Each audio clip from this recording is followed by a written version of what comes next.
रीमा को तारीफ शब्द पता ही नहीं थी।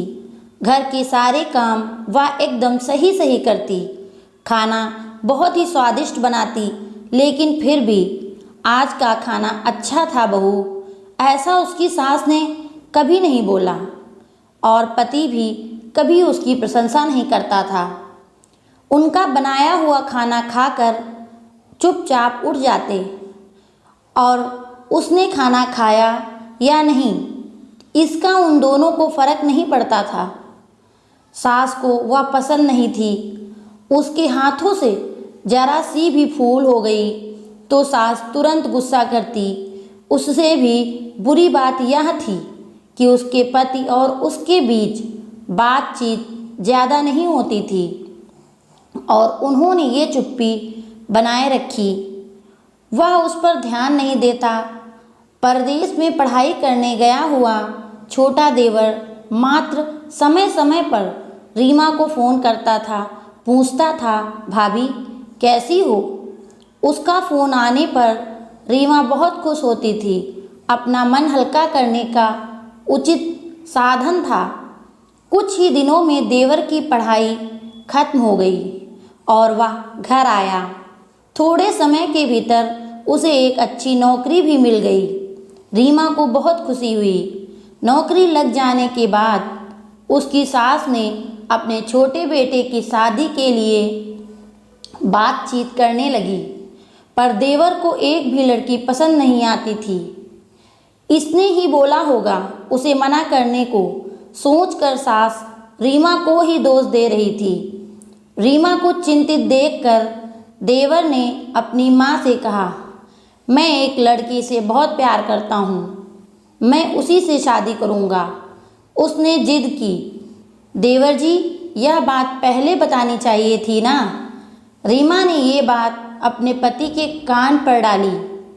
इस बात पर उसने थोड़ी किटपिट की, लेकिन लड़की देखकर वह भी तैयार हो गया। सवाल बचा सास का, अपने छोटे बेटे का मन कैसे दुखाएंगी वह। बाद में उनकी भी हाँ हो गई। रीमा को बहुत खुशी हुई। उसे लगा एक अच्छी सहेली आ जाएगी अब साथ देने के लिए, दिल के राज बताने के लिए। पर कैसी होगी छोटी देवरानी, रस बस जाएगी हमारे साथ और इस घर में, या वह अलग ही दुनिया बसाने पर जोर देगी देवर जी को। इस विचार से रीमा थोड़ी टेंशन में आ गई। कुछ दिनों बाद रीमा की छोटी देवरानी चौखट लांघ कर घर में आई। देवरानी ने घर में आते ही सारी घर की जिम्मेदारी अपने हाथों में ले ली। अब सास ने अपनी छोटी बहू की ज़्यादा ही तारीफ करना शुरू कर दिया। उसे माँ जैसा प्यार करने लगी। यह देखकर रीमा की आंखों में आंसू आ जाते। वो सोचती, मैं भी तो यही काम करती थी, फिर मेरे साथ ही ऐसा बर्ताव क्यों। अब थोड़े दिनों बाद छोटी देवरानी पूरे घर पर राज करेगी और फिर मेरी जगह वहाँ पर कोने में होगी। रीमा अपने ही विचारों में खो गई। रीमा के भाव समझने पर छोटी देवरानी रीमा के हाथ को अपने हाथों में लेकर बोली, दीदी मुझे सब पता है, मुझे अपनी छोटी बहन समझिए, देखना बहुत जल्दी सब ठीक हो जाएगा। छोटी देवरानी ने पूरे घर की जिम्मेदारी तो ले ली, लेकिन कामों में कुछ ना कुछ बार बार भूल करती। फिर देवरानी रीमा के पास जाती और मदद मांगती थी। ऐसा रोज ही होने लगा। यह देखकर सास गुस्सा हो गई। मेरे रहते हुए छोटी बहू बड़ी बहू को ही क्यों पूछ रही है। फिर सास भी रसोई घर में आकर चार काम शुरू करने लगी। धीरे धीरे वह छोटी बहू के साथ साथ अनजाने में बड़ी बहू से भी प्यार से बर्ताव करने लगी, प्यार से बोलने लगी, नए नए पदार्थों को सिखाने लगी, भूल समझकर समझाने लगी। अब सास और दोनों बहुओं में अच्छी दोस्ती होने लगी। इस वजह से बड़ी बहू का स्वभाव भी अच्छा हो गया।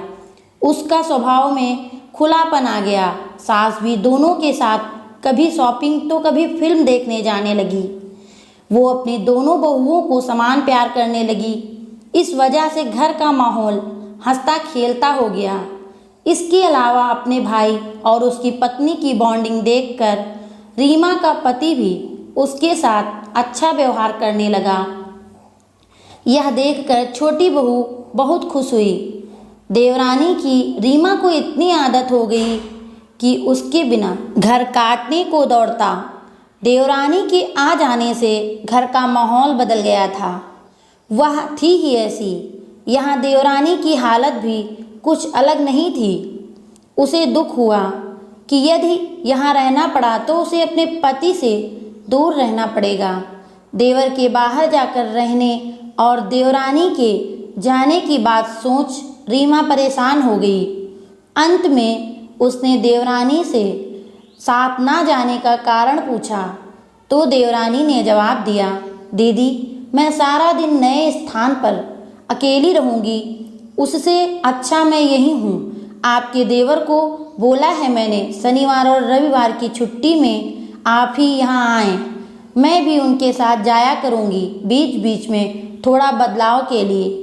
उस पर वह बोलते हैं कि 6 महीनों में ही वापस यहीं बदली ले लेंगे।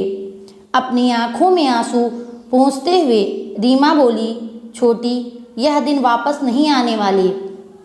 जाओ तुम अपने पति के साथ रहो, उसे भी तो कोई चाहिए ना। दीदी आपने मुझे बड़ी बहन का प्यार दिया, वैसे ही भैया के रूप में एक बड़ा भाई मिला। यह भरा हुआ संसार छोड़कर मैं कैसे जाऊं? वहाँ अकेली का मन नहीं लगेगा।